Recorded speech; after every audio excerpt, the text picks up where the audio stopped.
नमस्कार सर्वांना, मी Swarangi Kamble. 6M therapy centre या चॅनलवरती तुम्हा सर्वांचे मनापासून आभार. आज काही महत्त्वपूर्ण माहिती आपण ऐकणार आहोत. आजचा जो विषय आहे तो आहे की का पावसाळ्यातही आपल्याला आपल्या आरोग्याची काळजी घेणं खूप गरजेचं आहे. तर याच्याबद्दल थोडक्यात आज आपण जाणून घेणार आहोत. आपल्याला सर्वांना माहीतच असेल की जसा पावसाळा चालू होतो थोडंसं आजारांचं प्रमाण देखील वाढलं जातं. हे एवढ्या वर्षांपासून आपण अनुभव करत आलेलो आहोत. तर ह्याबद्दलच थोडक्यात मी तुम्हाला कल्पना देणार आहे की आपण या सर्व गोष्टींमधून आपल्या आरोग्याची काळजी कशी घेऊ शकतो. तर मग हे सर्वप्रथम हे जाणून घेऊया की हे प्रॉब्लेम होतातच का. तर सर्वप्रथम जे घडतं ते म्हणजे एक पहिलं आपलं कारण आहे ते म्हणजे की वातावरणामध्ये बदल. हवामान आपलं दूषित होतं. सर्वप्रथम म्हणजे सूर्यप्रकाशाचा अभाव होतो. सूर्य उगवत नसल्यामुळे जो बॉडी टेम्परेचर मेंटेन व्हायला पाहिजे किंवा आसपासचं जे वातावरण गरम असायला पाहिजे ते नसल्यामुळे मग आपल्याला ज्या हवेमधील वगैरे बॅक्टेरिया आहेत त्या वाढल्या जातात, त्यांचं वर्चस्व वाढलं जातं आणि मग ते हवेद्वारे श्वासामार्फत म्हणा किंवा इतर गोष्टींमार्फत आपल्या शरीरामध्ये जायला मदत होते आणि त्याच्याने मग संसर्गजन्य आजार वगैरे वाढायला किंवा त्याच्यापासून मग इंटरनल आपल्याला प्रॉब्लेम व्हायला सुरुवात होते. तर सर्वप्रथम जे कारण आहे ते म्हणजे दूषित हवामान. त्याचबरोबर दुसरं कारण आहे की दूषित पाणी. पाऊस आल्यानंतरनं पाण्यामध्ये देखील 100% बदल होतो. जो पावसापासून येणारा पाणी आहे जमिनीवरती ज्या वेळेला पडतो तर मग जी जमिनीवरची जी गंदगी आहे, जो काही कचरा आहे तो सगळ्या त्या पाण्यामध्ये मिक्स होऊन तेच पाणी मग आपल्या घराघरापर्यंत पोहोचत असतं. त्यामुळे जसा पाऊस पडतो तसं लगेचच नळाला आपल्याला गढूळ पाणी बघायला मिळतं. तेच पाणी ज्या वेळेला आपल्या शरीरामध्ये जातं ते काही ना काहीतरी आपल्या शरीरामध्ये बदल करायला मदत करतं, काही ना काहीतरी प्रॉब्लेम निर्माण करायला मदत करतं. कारण त्याच्यामध्ये भरपूर सारी गंदगी, भरपूर सारे बॅक्टेरिया त्यामध्ये समावेश असतो. त्यामुळे आपल्याला त्याच्यापासून वेगवेगळे प्रॉब्लेम निर्माण होतात. तर सर्वप्रथम आपण याच्यामध्ये काळजी अशी घ्यायची आहे की जे काही आपल्या घरामध्ये पाणी येईल ते आपण सर्वांनी गाळून घ्यायचं आहे आणि ते उकळूनही घ्यायचं आहे, जेणेकरून त्याच्यापासून आपल्याला काही प्रॉब्लेम होणार नाही आहे. त्याच्याबरोबर अजूनही असे काही बरेच प्रॉब्लेम आहेत की ज्या वेळेला आभाळासारखं वातावरण असतं, आपण बघतो पावसाळ्यामध्ये जास्त करून ऊन आपल्याला मिळत नाही, त्यामुळे सर्रास सगळ्यांना जॉईंट्स प्रॉब्लेम, ज्यांना मणक्याचे त्रास असतात, ज्यांना गुडघ्याचे त्रास असतात किंवा जिथे कुठे काय मार लागला असेल तर अशा प्रॉब्लेममध्ये आपल्याला जास्त त्रास जाणवतो. खास करून ज्यांना संधिवातसारखा वगैरे प्रॉब्लेम आहे तो ज्या वेळेला पावसाचं वातावरण असतं त्याच्यामध्ये ऑलरेडी तापमान सगळं कूल झालेलं असतं, थंड झालेलं असतं. त्यामुळे ज्यांना जॉईंट्सचे, सांध्याचे वगैरे त्रास असतात अशा लोकांना विशेष करून पावसाळ्याच्या सीझनमध्ये म्हणा किंवा हिवाळ्याच्या सीझनमध्ये जास्त त्रास होतो.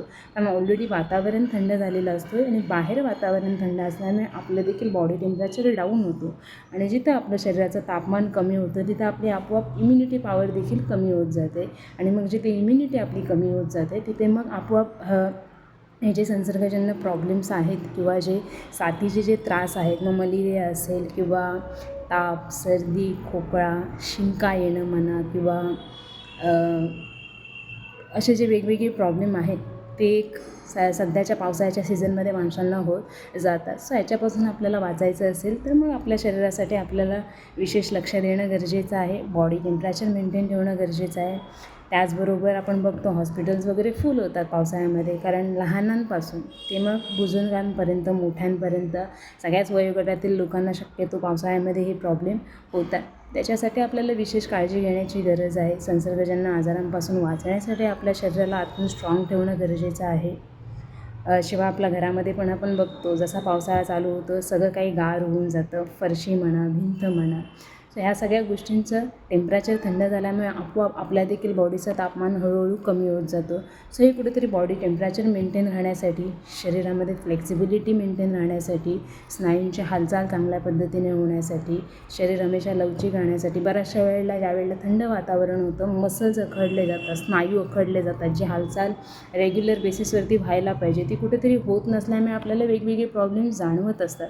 सो याला एकमेव पर्याय आहे तो म्हणजे गरमी. पूर्वीच्या काळापासून लोकांनी गरमीचा वापर एक हेल्दी राहण्यासाठी किंवा आरोग्य चांगलं ठेवण्यासाठी केलेला आहे. सो आत्ताच्या देखील या पावसाच्या सीझनमध्ये कुठेतरी गरमीचीच कमतरता असते आणि ही कमतरता भरून काढण्यासाठी आपली जी थर्मल थेरपी आहे जसं की 6M आहे तर याच्यामध्ये देखील आपल्याला तीच थर्मल इफेक्ट तीच जी गरमी आपल्याला शरीराला हवी आहे तीच गरमी आपल्याला ह्या थेरपीच्या माध्यमातून मिळाली जाते. जसं की त्याच्यामध्ये असणारा हेक्झास्टोन आहे जो नॅचरल 16 खनिजांपासून बनलेला आहे. सो त्याच्यापासून मिळणारी गरमी ही अगदी उत्तम आहे आपल्या हाडांच्या आरोग्यासाठी म्हणा, आपलं रक्त सर्क्युलेशन चांगलं करण्यासाठी म्हणा. शक्यतो थंड वातावरणामध्ये काय होतं की रक्त घट्ट बनलं जाते. जो रक्तप्रवाह शरीरामध्ये व्हायला पाहिजे, जो सर्क्युलेशन व्हायला पाहिजे, सो थंड शरीर राहिल्यामुळे त्याचा कधी जेवढ्या प्रमाणामध्ये व्हायला पाहिजे ते कुठेतरी होत नसते. म्हणून देखील वेगवेगळे प्रॉब्लेम शरीरामध्ये निर्माण होत असतात. सो ह्या सगळ्या प्रॉब्लेमवरती आपली जी थेरपी आहे एक बेस्ट सोल्युशन आहे की ही जी गरमी आहे नैसर्गिक आपला शरीराचा तापमान वाढवतो आहे आणि जिथे तापमान वाढला जातो आहे तिथे आपोआप आपली रोगप्रतिकारक शक्ती देखील वाढली जाते आणि त्याच्याने आपण या पावसाळ्याच्या सीझनमध्ये देखील एक निरोगी एक हेल्दी लाईफ जगू शकतो आहे. त्यासाठी सर्वांनी आपण नक्की प्रयत्न करूया. आपल्या आरोग्याची विशेष करून पावसाळ्यातही सगळ्यांनी काळजी घ्यायची आहे. शक्यतो पावसामध्ये भिजणं आपल्याला टाळायचं आहे कारण त्याच्याने पुन्हा सर्दी, पुन्हा ताप वगैरे येणे ह्यासारख्या गोष्टी होतात. सो आपलं बॉडी टेम्परेचर मेंटेन ठेवणं हे खूप जरुरी आहे आणि त्यासाठी आपल्याला 6M हा एकमात्र पर्याय आहे जो अगदी सहज पद्धतीने अगदी सहज मग लहान मुलांपासून ते मोठ्यांपर्यंत सर्वजण आपल्या थेरपीचा मग मशिनरीज असतील, मॅट्स असतील, सो ह्याचा वापर करून आपला बॉडी टेम्परेचर मेंटेन करून आपली रोगप्रतिकारक शक्ती वाढून ह्या येणाऱ्या प्रॉब्लेमपासून नक्की वाचू शकतो आहे आणि ह्याही सीझनमध्ये आपण एक चांगल्या प्रकारे हेल्दी आनंदी जीवन जगून ह्याही सीझनचा आपण एक चांगल्या पद्धतीने आस्वाद घेऊ शकतो. धन्यवाद.